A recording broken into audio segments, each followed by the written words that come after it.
Hey guys, just wanted to include a quick little intro to this video. I have been struggling for over 2 days trying to get this edited and published for you guys.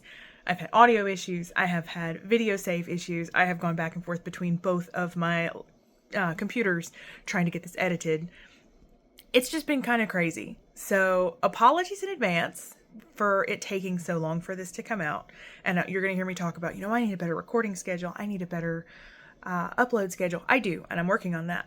But I also need my technology to function like it's supposed to so that I am not fighting tooth and nail to get these things up for you guys. So stay blessed and stay bold. Enjoy the video. Hey guys, welcome back. We are reading Matthew chapters 13 and 14 today, and I'm going to be a little honest and open with you guys. I almost didn't record today.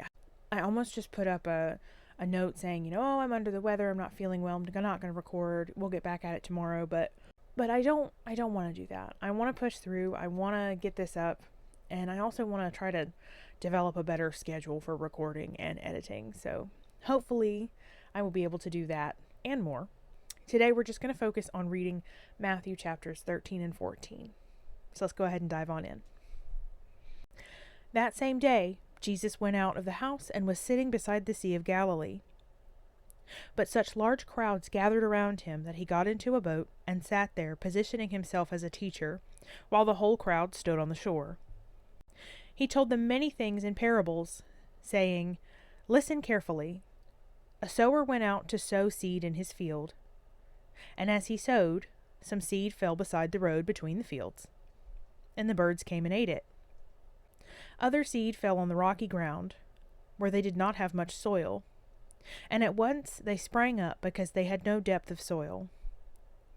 But when the sun rose, they were scorched, and because they had no root, they withered away. Other seed fell among thorns, and thorns came up and choked them out. Other seed fell on the good soil, and yielded grain, some 100 times as much as was sown, some 60 times as much, and some 30. He who has ears to hear, let him hear and heed my words." Then the disciples came to him and asked, "Why do you speak to the crowds in parables?" Jesus replied to them, "To you it has been granted to know the mysteries of the kingdom of heaven, but to them it has not been granted. For whoever has spiritual wisdom because he's receptive to God's word, to him more will be given, and he will be richly and abundantly supplied. But whoever does not have spiritual wisdom because he's devalued God's word, even what he has will be taken away from him. This is the reason I speak to the crowds in parables, because while having the power of seeing, they do not see, and while having the power of hearing, they do not hear, nor do they understand and grasp spiritual things. In them, the prophecy of Isaiah is being fulfilled, which says, 'You will hear and keep on hearing, but never understand. And you will look and keep on looking, but never comprehend. For this nation's heart has grown hard, and with their ears they hardly hear, and they have tightly closed their eyes. Otherwise they would see with their eyes, and hear with their ears, and understand with their heart, and turn to me, and I would heal them spiritually. But blessed, spiritually aware, and favored by God are your eyes, because they see, and your ears, because they hear. I assure you and most solemnly say to you, many prophets and righteous men who were honorable and in right standing with God longed to see what you see, and did not see it, and to hear what you hear, and did not hear it. Listen to the meaning of the parable of the sower. When anyone hears the word of the kingdom regarding salvation, and does not understand and grasp it, the evil one comes and snatches away what was sown in his heart. This is the one on whom seed was sown beside the road.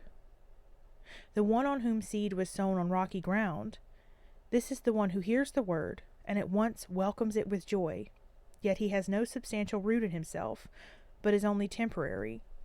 And when pressure or persecution comes because of the word, immediately he stumbles and falls away, abandoning the one who is the source of salvation. And the one on whom seed was sown among thorns, this is the one who hears the word, but the worries and distractions of the world, and the deceitfulness and supernatural pleasures and delight of riches choke the word, and it yields no fruit. And the one on whom seed was sown on the good soil, this is the one who hears the word and understands and grasps it. He indeed bears fruit and yields, some 100 times as much as was sown, some 60 times as much, and some 30. Jesus gave them another parable to consider, saying, The kingdom of heaven is like a man who sowed good seed in his field. But while his men were sleeping, his enemy came and sowed seeds resembling wheat among the wheat, and went away.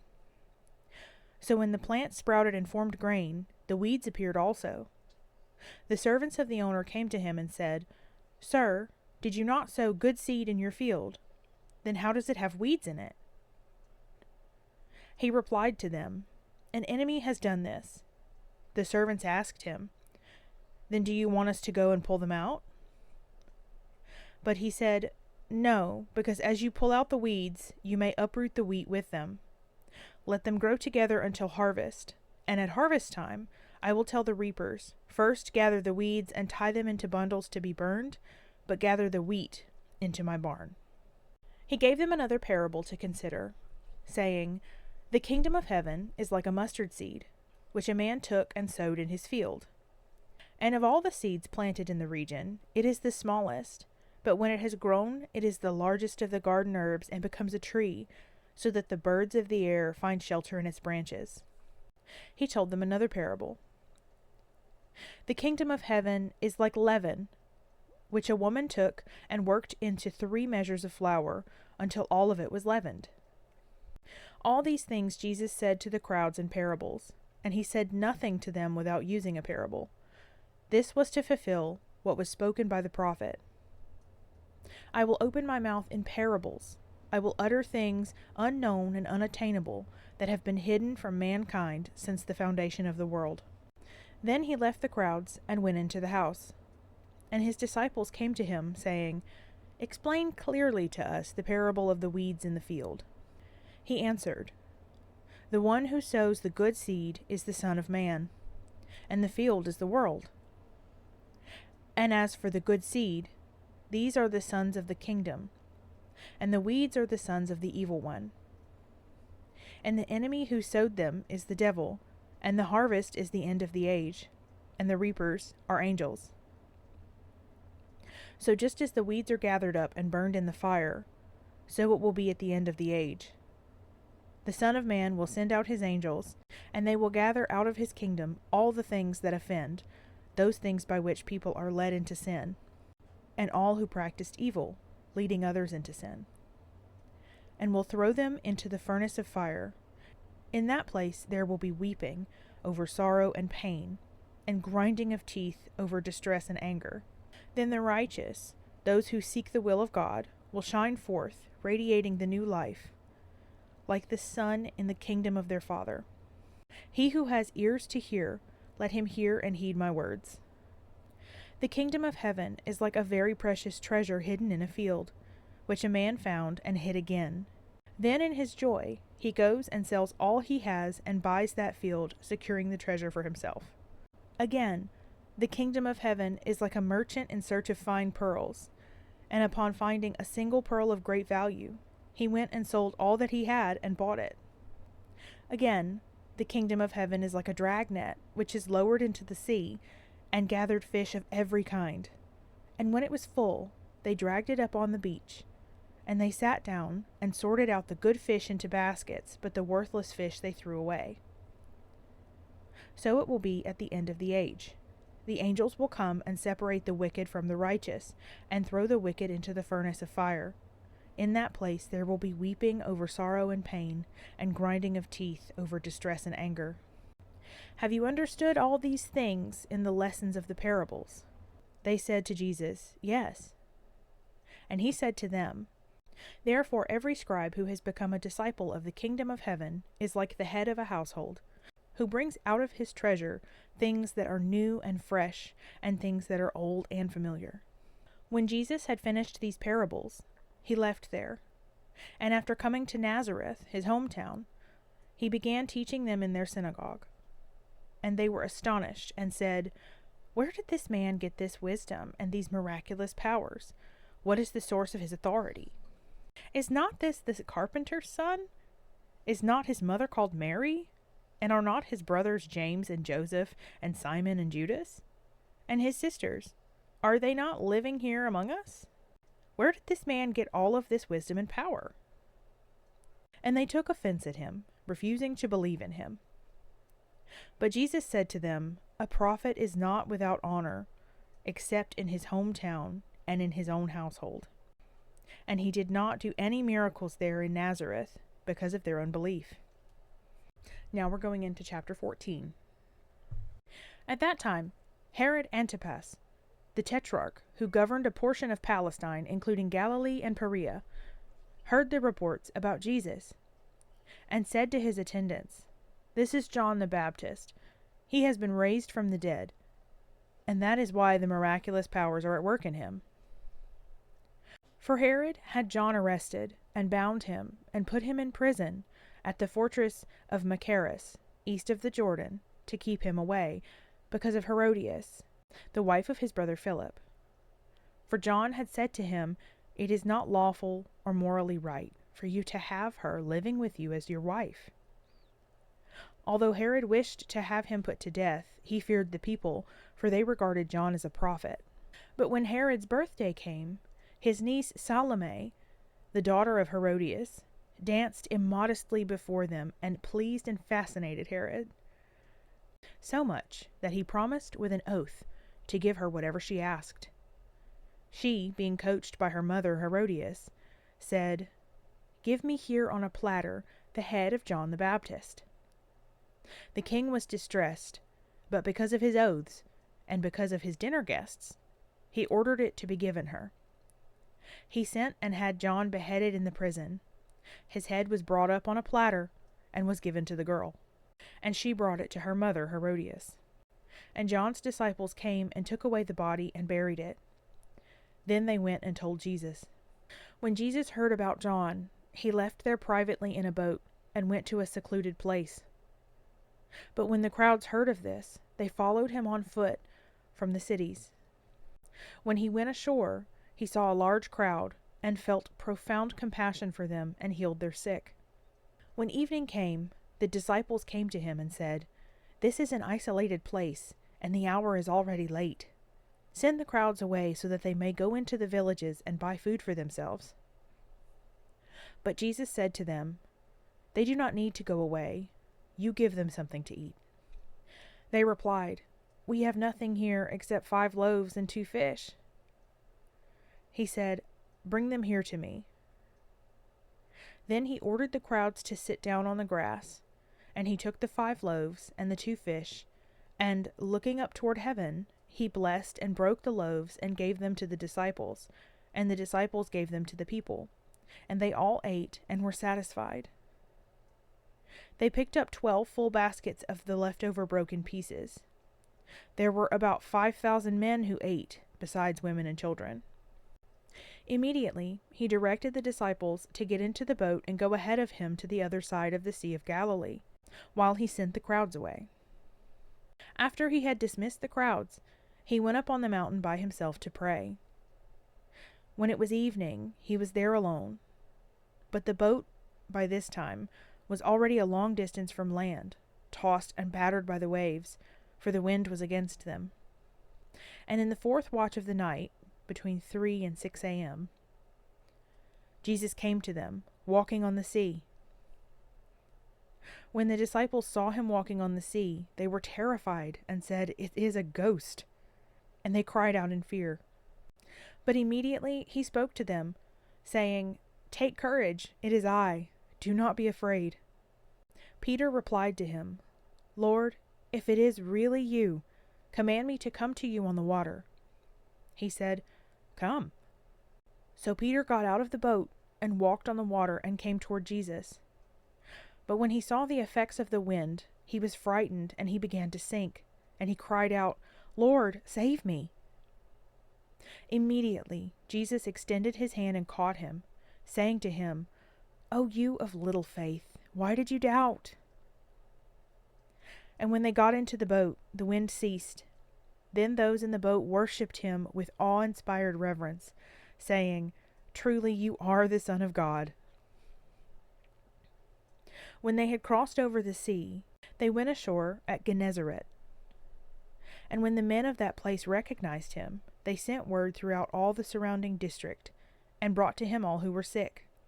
And they begged him to let them merely touch the fringe of his robe, and all who touched it were perfectly restored. And those were chapters 13 and 14 of the Gospel of Matthew. And I don't know about you guys.